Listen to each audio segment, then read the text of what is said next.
केंद्र सरकार का कोई भी एग्ज़ाम हो रहा है सर, इसमें अगर पेपर लीक हो रहा है तो बहुत बड़ा ये सर कहीं न कहीं बड़े बड़े आदमी का हाथ है इसमें। अगर केंद्र सरकार की पेपर लीक हो रहे हैं तो इसमें बहुत बड़ी दिक्कत है और इसका अच्छा से जांच होना चाहिए सर, और अच्छा से हम लोग स्टूडेंट के साथ इंसाफ होना चाहिए। हम लोग की कोई आवाज़ सुनता ही नहीं, कोई समझता ही नहीं हम लोग की बातों को। कितना भी कर दें, कितना भी प्रदर्शन कर ले, कोई भी रिक्वेस्ट कितना भी कर ले, हम लोग का आवाज़ कोई सुनने वाला है ही नहीं। इससे भी इसका सबका भरोसा उठ रहा है, क्योंकि इतना मेहनत करके दिन रात एक करके बच्चे पढ़ते हैं, जो पढ़ने वाले होते हैं उसका रिजल्ट नहीं आ रहा है, जो पैसे वाले होते हैं उसका रिजल्ट आ रहा है। इसमें गरीब की बच्ची की क्या होगा? मैं दावे के साथ कह सकता हूं कि एनटीए जो है वो किसी भी परिस्थिति में अब इतने बड़े स्तर पर इतने बड़े परीक्षा के आयोजन करने लायक नहीं रही है। अगर एनटीए में थोड़ी सी भी एनटीए के अधिकारियों में थोड़ी सी भी शर्म है तो सबसे पहले नीट को कैंसिल करें, और नीट को भी कैंसिल करें, क्योंकि जिस तरह के नेट और जेआरएफ में घटना हुई थी उससे भयावह घटना आपको नीट में हुई है। नीट अभी कैंसिल नहीं हुआ है, उसको नीट कैंसिल कर देना चाहिए।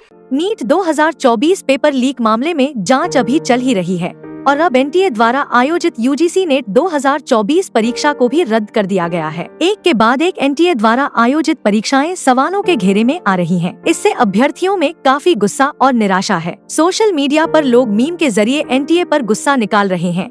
वहीं पटना के एजुकेशन हब में रहने वाले स्टूडेंट्स अपनी किस्मत को कोस रहे हैं। आइए जानते हैं यूजीसी नेट परीक्षा रद्द करने पर क्या बोले रहमान सर और नीट के अभ्यर्थी। बच्चों का मनोबल डाउन हो रहा है, बच्चे पढ़ना छोड़ देंगे, क्या करेंगे?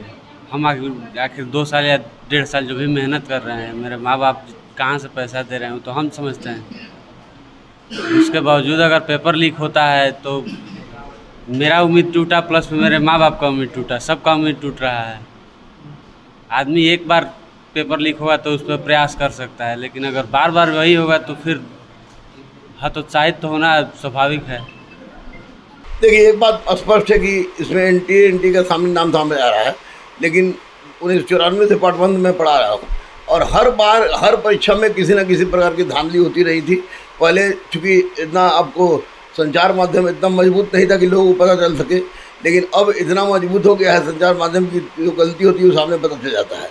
तो नीट के क्वेश्चन भी पहले आउट हो रहे थे और पहली बार आपको स्पष्ट रूप से नेट और जेआरएफ का भी क्वेश्चन आउट हुआ और उसको कैंसिल कर दिया गया।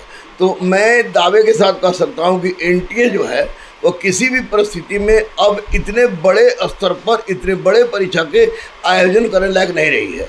अगर एनटीए में थोड़ी सी भी एनटीए के अधिकारियों में थोड़ी सी भी शर्म है तो सबसे पहले नीट को कैंसिल करें, और नीट को भी कैंसिल करें, क्योंकि जिस तरह के नेट और जेआरएफ में घटना हुई थी उससे भयावह घटना आपको नीट में हुई है। नीट अभी कैंसिल नहीं हुआ है, उसको नीट कैंसिल कर देना चाहिए। माननीय मुख्यमंत्री बिहार से मेरा विशेष अनुरोध है, उन चोरों पर जो कि यहीं पर के हैं, आसपास के ही हैं और जिन्होंने बिहार का नाम बर्बाद करके रख दिया, हजारों बच्चों के करियर के साथ खिलवाड़ किया है, उनको कठोर से कठोर सजा का प्रावधान किया जाए।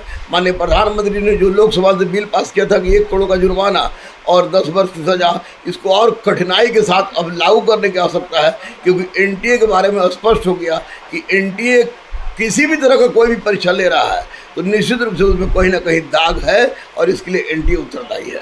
ये बहुत गलत हो रहा है और सरकार को इस पे एक्शन लेना चाहिए, ध्यान देना चाहिए, क्योंकि दिन रात तैयारी करके लोग जाता है एक परीक्षा देने के लिए, एग्ज़ाम देने के लिए, और मेहनत वाला बच्चा सेलेक्ट नहीं हो रहा है और 2 लाख 3 लाख 5 लाख रुपया दे करके पेपर लीक करवा के और एक दिन में उसका सफलता का राज सफल हो जा रहा है और बाकी साल 2 साल मेहनत कर रहा है वो असफल हो रहा है। तो ये बहुत ही गलत हो रहा है, सरकार को इस पे ध्यान देना चाहिए और कुछ करना चाहिए। इससे भी इसका सबका भरोसा उठ रहा है, क्योंकि इतना मेहनत करके दिन रात एक करके बच्चे पढ़ते हैं, जो पढ़ने वाले होते हैं उसका रिजल्ट नहीं आ रहा है, जो पैसे वाले होते हैं उसका रिजल्ट आ रहा है। इसमें गरीब की बच्ची की क्या होगा? कह नहीं सकते, जैसा अभी तक माहौल देखा जा रहा है वो हर एग्ज़ाम का पेपर लीक हो रहा है। हर स्टूडेंट, हमें को डर लग रहा है कि प्रिपरेशन करे कि ना करे। नहीं, विद्यार्थियों को अपने आप पर भरोसा रख करके तैयारी को जारी रखना चाहिए और गवर्नमेंट को ऐसा मानना है कि बहुत बड़ा एक्शन लेना चाहिए, ताकि लगातार देखा जा रहा है कि हर परीक्षा का यही हाल हो रहा है कि दिन प्रतिदिन परीक्षा कठिन भी होते जा रहा है और ऐसा हो रहा है कि विद्यार्थी इतना मेहनत करने के बाद भी असफल हो जा रहा है, क्योंकि ये बहुत बड़ी देखने को मुद्दा है। तो इसके लिए सरकार को बहुत बड़ा एक्शन लेना चाहिए। बार बार पेपर लीक हो रहा है और सरकार कोई एक्शन नहीं ले रहा है, तो सवाल तो उठेगा ही। यहाँ स्टूडेंट तैयारी कर रहे हैं, पढ़ाई करते हैं और कुछ नहीं हो रहा है। संभव है सर, देखिए केंद्र सरकार का कोई भी एग्ज़ाम हो रहा है सर, इसमें अगर पेपर लीक हो रहा है तो बहुत बड़ा ये सर कहीं ना कहीं बड़े बड़े आदमी का हाथ है इसमें। अगर केंद्र सरकार की पेपर लीक हो रहे हैं तो इसमें बहुत बड़ी दिक्कत है और इसका अच्छा से जांच होना चाहिए सर, और अच्छा से हम लोग स्टूडेंट के साथ इंसाफ होना चाहिए। देखिए हम लोग मिडिल फैमिली से आते हैं और बहुत दिक्कत से हम लोग तैयारी करते हैं, एग्ज़ाम देते हैं। एक तो गवर्नमेंट वैकेंसी नहीं देते हैं, अगर वैकेंसी देते हैं तो कहीं ना कहीं कोई ना कोई दिक्कत आ ही जाते हैं। कभी पेपर लीक तो कभी रिजल्ट में धांधली, कभी कुछ ना कुछ होते ही रहते हैं। इसको अच्छा तरीक़ा से कराना चाहिए और हम लोग को जो स्टूडेंट का जो दिक्कत है उसको समझना चाहिए गवर्नमेंट को। तो क्या है कि हम लोग का कोई आवाज़ सुनता ही नहीं, कोई समझता ही नहीं हम लोग की बातों का। कितना भी कर दें, कितना भी प्रदर्शन कर ले, कोई भी रिक्वेस्ट कितना भी कर ले, हम लोग का आवाज़ कोई सुनने वाला है ही नहीं, कर भी कह सकते। जी सर, बहुत दुख होता है, क्या करें। हम लोग भी एग्ज़ाम दे के आए थे और आते हैं रास्ता में आते ही पता चला कि एग्ज़ाम का पेपर लीक हो गया। क्या करें, बहुत टूट जाते हैं अंदर से सर। बहुत कभी कभी तो ऐसा होता है ना कि पता नहीं क्या से क्या दिमाग में बहुत चीज़ आते रहते हैं, क्या ही बोले। कभी कभी ऐसा लगता है कि सर क्या ही बोले, जब मम्मी पापा की याद आता है ना सर तो होता है, बहुत दर्द होता है सर। फिर भी टूट जाते हैं, फिर भी मम्मी पापा भरोसा देते हैं, फिर भी तैयारी करते हैं। 1 साल 2 साल 3 साल तैयारी करते हैं। मिडिल फैमिली से कितना दिन तक पढ़ाएंगे, 1 2 साल 4 साल, उससे ज़्यादा तो नहीं पढ़ा पाएंगे सर। फिर भी पेपर लीक होता है, कभी रिजल्ट में धांधली होता है, कभी मेरिट में धांधली होता है, कुछ ना कुछ होते ही रहता है। लोकल 18 के लिए पटना से सच्चिदानंद की रिपोर्ट।